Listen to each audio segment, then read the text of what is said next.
It started like any other quiet Saturday morning. I had just finished washing my car, a shiny black SUV that I treated with the same care some people reserved for newborns. The sun caught the fresh wax, and I stood there a little proud of how spotless it looked. For me, that car wasn't just a vehicle, it was a symbol of hard work, late nights, and saving up for something I truly valued. That's when Karen appeared. Karen lived 3 doors down, the kind of neighbor who always found a way to insert herself into everyone else's business. She wasn't outright hostile, but she carried that particular brand of entitlement, the "I deserve this because I exist" kind. Blonde bob cut, oversized sunglasses, always with a Venti iced coffee in hand, Karen had perfected the art of acting like the queen of the cul-de-sac. She walked briskly toward me, waving dramatically, as though we'd been best friends for years. "Oh, thank goodness you're home," she said, voice pitched high with urgency. "I really need your help, it's an emergency." Naturally, I set the sponge down and asked what was wrong. Was someone hurt? Did her house flood? Did she need to borrow tools? No. Her emergency turned out to be that she and her husband had spontaneously decided to spend the day at the beach. But, of course, her car wasn't running right, translation. She hadn't bothered to get the oil changed in months. And now, somehow, her lack of maintenance was my problem. She gestured at my SUV like she was pointing at a spare lawn chair. "We just need to borrow your car for the day. You're not doing anything important with it, right?" I blinked. For a second, I thought she was joking. Who marches up to someone and demands their car for a beach trip like it's a neighborly favor? Karen must have taken my silence as hesitation because she immediately shifted into guilt trip mode. "It's just for today. You know, I'd do the same for you if you were in need. We don't ask for much around here, and you wouldn't want to be the kind of neighbor who says no during an emergency, would you?" She emphasized emergency like I was refusing to give her CPR instead of a free ride to the ocean. I explained, as politely as I could, that my car wasn't available. I didn't lend it out to anyone, not even family. It wasn't about her specifically, I just wasn't comfortable with someone else behind the wheel of something I paid for, maintained, and depended on. Karen's eyes narrowed behind her sunglasses. "Wow. Okay. I guess I didn't realize you were so selfish." There it was, the guilt grenade. And she lobbed it with all the force of a seasoned manipulator. But here's the thing about guilt trips, they only work if you pack your bags. I stood my ground, still calm, but inside, I felt the storm brewing. This wasn't just a small ask. It was a window into the way Karen operated, the way she thought her wants automatically outranked other people's boundaries. And this? This was just the beginning.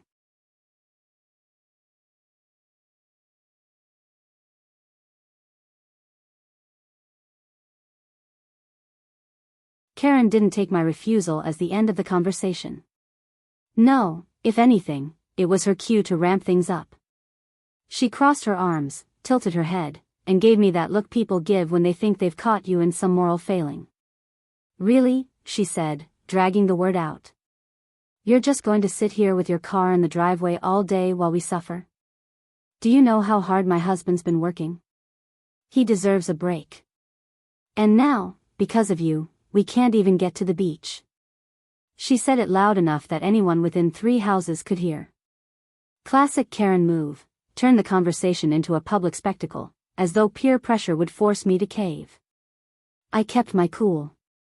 "Karen, your problem with your car isn't my responsibility. I don't lend out my SUV. It's nothing personal." She gasped, clutching her iced coffee like I had just slapped it out of her hand. "Nothing personal? This is very personal. I thought you cared about this neighborhood. About being a good neighbor. Do you know how hurtful it is that you deny me in a time of need?" Time of need? I almost laughed. This wasn't a medical emergency. This wasn't a broken down car with kids stranded on the freeway. This was sunscreen, beach chairs, and a cooler full of soda. But Karen wasn't finished. She went into round 2 of her manipulation playbook, the sympathy angle. You don't understand, she said, softening her tone. We've been under so much stress lately. Bills, work, the HOA constantly writing us about our lawn. This beach trip is the only thing keeping us sane. And you're seriously saying no to something so small? I had to bite back a smirk. Small?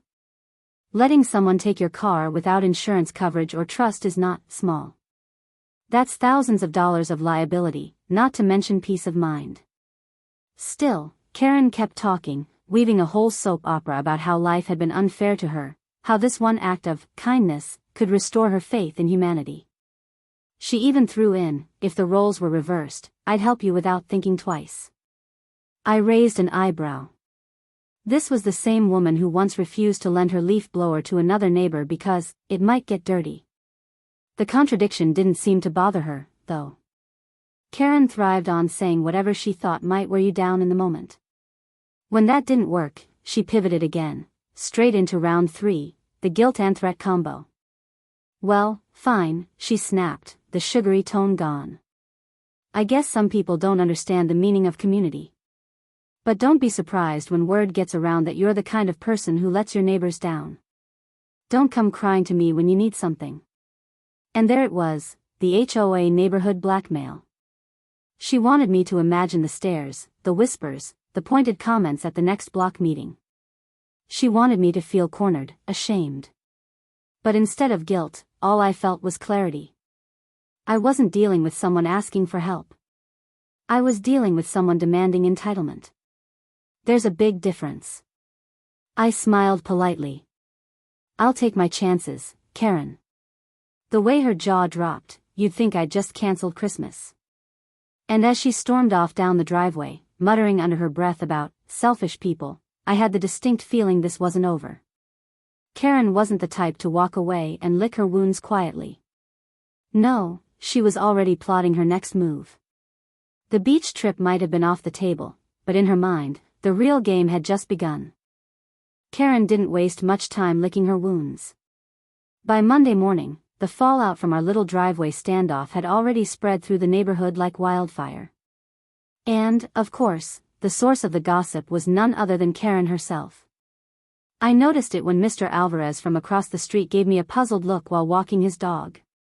Then, later that day, I overheard 2 other neighbors chatting near the mailbox. He wouldn't even let her borrow the car, one of them whispered. For an emergency, the other gasped. Emergency. That word again. Karen had clearly stuck to her script, framing her thwarted beach trip as a desperate crisis I heartlessly ignored. To hear her tell it, you'd think she was begging for a ride to the hospital, not a joyride to the coast. By Tuesday, Karen upped her campaign.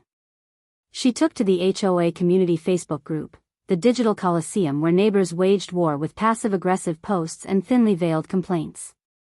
She didn't name me directly, but her post was obvious. It's really sad when people in our neighborhood don't support each other during tough times. Imagine being denied help during an emergency because someone thought their possessions were more important than people.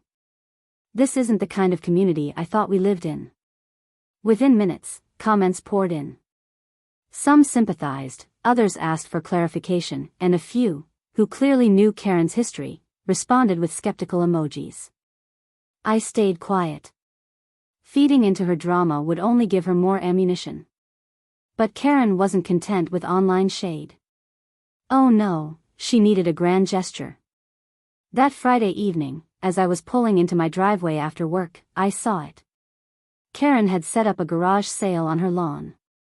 But it wasn't the folding tables of knickknacks that caught my eye, it was the giant poster board propped up front, handwritten in bold black marker. Some neighbors only care about themselves.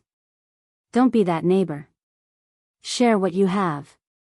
Subtle as a sledgehammer.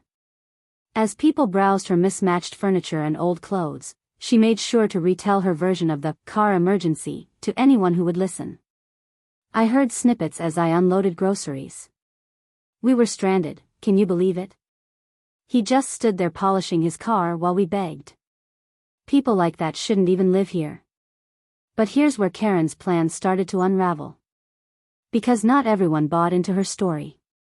Some neighbors remembered when she refused to lend her ladder because it was too nice to risk scratches.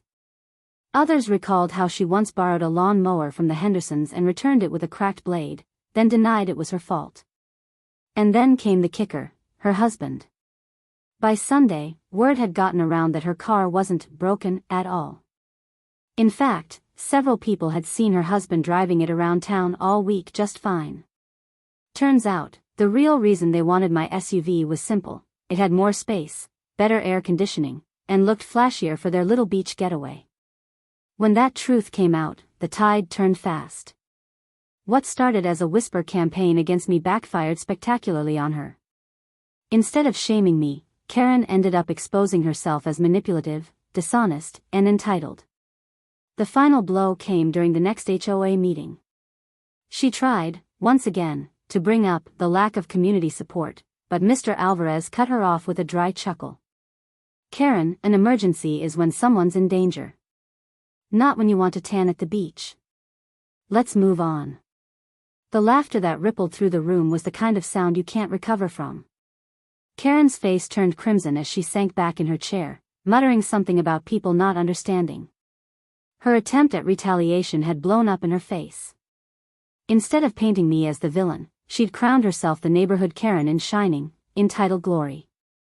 After the HOA meeting fiasco, Karen's social influence around the neighborhood slipped faster than sand through her manicured fingers. The woman who once strutted around as though she were the self-appointed queen of community values suddenly found herself sidelined.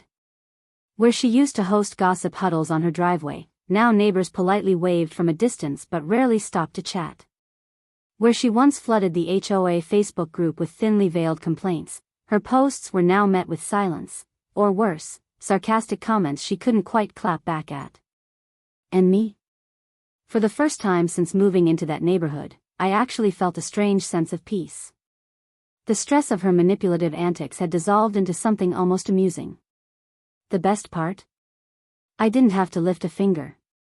Karen had orchestrated her own downfall. But here's the thing, it wasn't really about the car. It wasn't about a trip to the beach or a broken-down sedan. It was about boundaries. Karen had come knocking at my door with a sense of entitlement, convinced that my belongings were hers for the taking simply because we shared a zip code. And when I didn't give in, she tried every trick in the book: guilt, sympathy, threats, public shaming, only to end up exposing herself instead. And in that, there was a lesson I think too many people overlook: helping a neighbor is kind, but being manipulated is dangerous. It's one thing to lend a cup of sugar or help move a couch. It's another to hand over a vehicle worth tens of thousands of dollars for someone else's leisure trip. That's not generosity, that's recklessness. The truth is, Karen's downfall came not from me standing my ground but from her inability to respect that ground in the first place. If she had accepted my no gracefully, nobody would have remembered the incident by the following week. Instead, she weaponized it, trying to turn my refusal into her power play. And that, ultimately, is why she lost. I can't lie, there's a certain satisfaction in knowing I didn't bend, didn't get dragged into her guilt trip game, and didn't stoop to her level. Watching her spin her wheels while the neighborhood caught onto her antics was better than any confrontation I could have staged. The final cherry on top came a few weeks later when I saw her and her husband pulling out of the driveway, headed to the beach, judging by the umbrella strapped to the roof of their own perfectly functional car. She didn't wave. She didn't smile. She just sped off, her expression as sour as week-old milk. And me? I leaned against my SUV, sipping coffee, and thought, boundaries are beautiful things. So if you ever find yourself in a similar situation, whether it's a Karen asking to borrow your car, your tools, or even your time, remember this story. Your no is not cruelty. It's not selfishness. It's not a character flaw. Sometimes, it's the only thing standing between you and being dragged into someone else's chaos.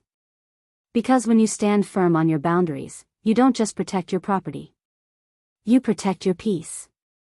And if a Karen can't handle that? Well, that's her emergency.